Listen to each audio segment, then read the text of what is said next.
Craft. Craft never changes.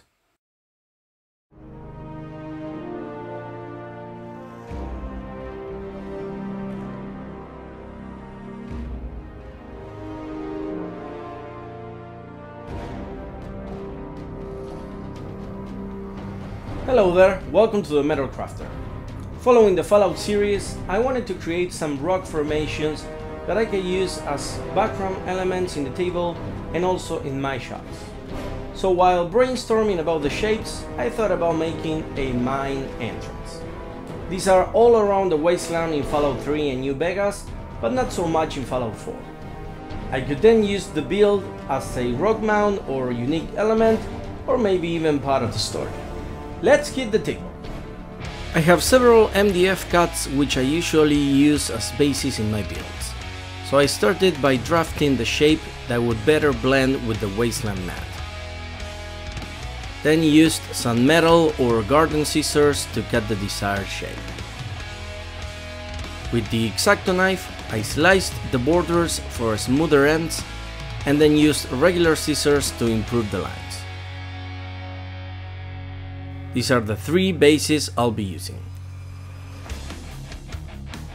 As usual, I give them a decoupage glue layer on both faces so the MDF doesn't bend later on.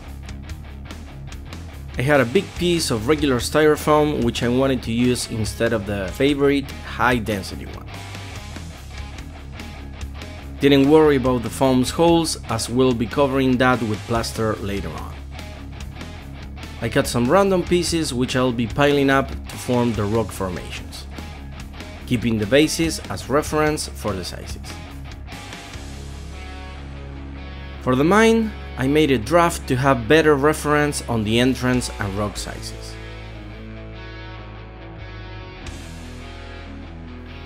Then started gluing all pieces with the silicone gun around the entrance and reshaping the foam pieces as needed. Used a mini as reference for the entrance height and pierced some toothpicks to hold the pieces together and have a more stable build.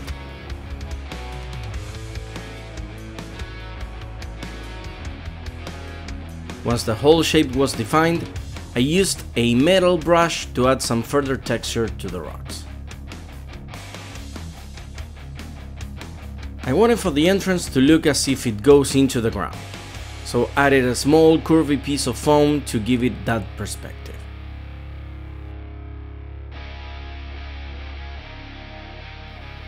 Cut some paper towel pieces and soaked them in diluted PVA glue. Then used that to cover any rock gaps on the inside of the entrance.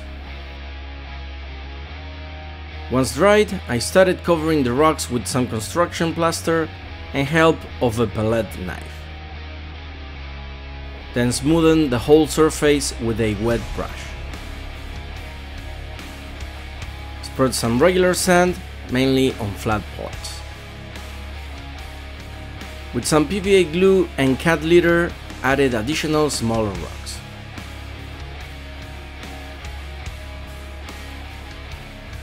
While the plaster was still fresh, I used the palette knife to form lines and different shapes on the rock to add more texture.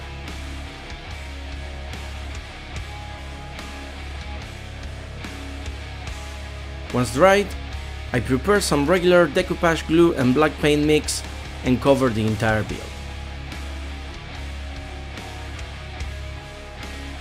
Then made a brownish wash to also cover all surfaces, especially on recesses and flat parts. For this rock formation, I followed a different approach and used a lighter to shape the build. The fire not only shapes the foam when melting it, but it also gives the surface a smooth texture. I gave the entire pieces another lighter brownish wash. Then used my favorite cappuccino brown to paint the dirt parts of the bases. Once dried, started painting the rock parts with a heavy gray dry brush.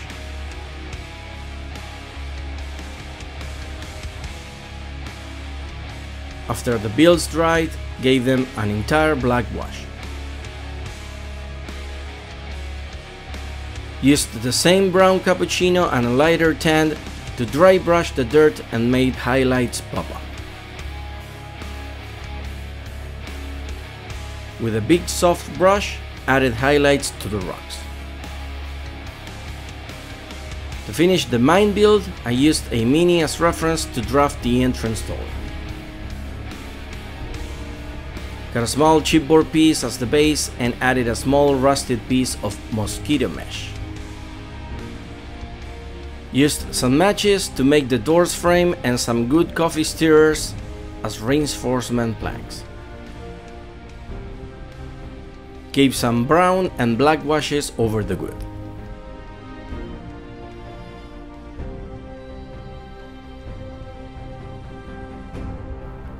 Once dried, placed the door in the entrance and added some PVA on the frames to hold it to the rock.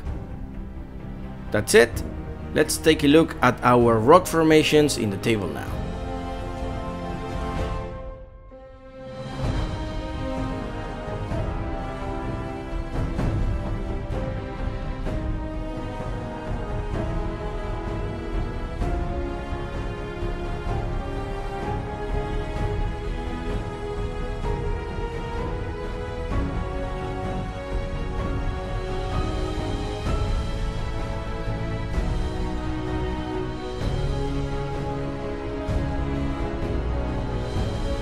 This was a rather quick build to add some natural terrain to your gaming session, and one I could use just regular foam that is easily available. You can make that mine a central part of your gaming session story. Who knows what might lurk inside? I hope you enjoyed the video and keep supporting my work by hitting the like button, subscribing and turning on notifications, and following me on Facebook and Instagram. I'll see you in the next craft.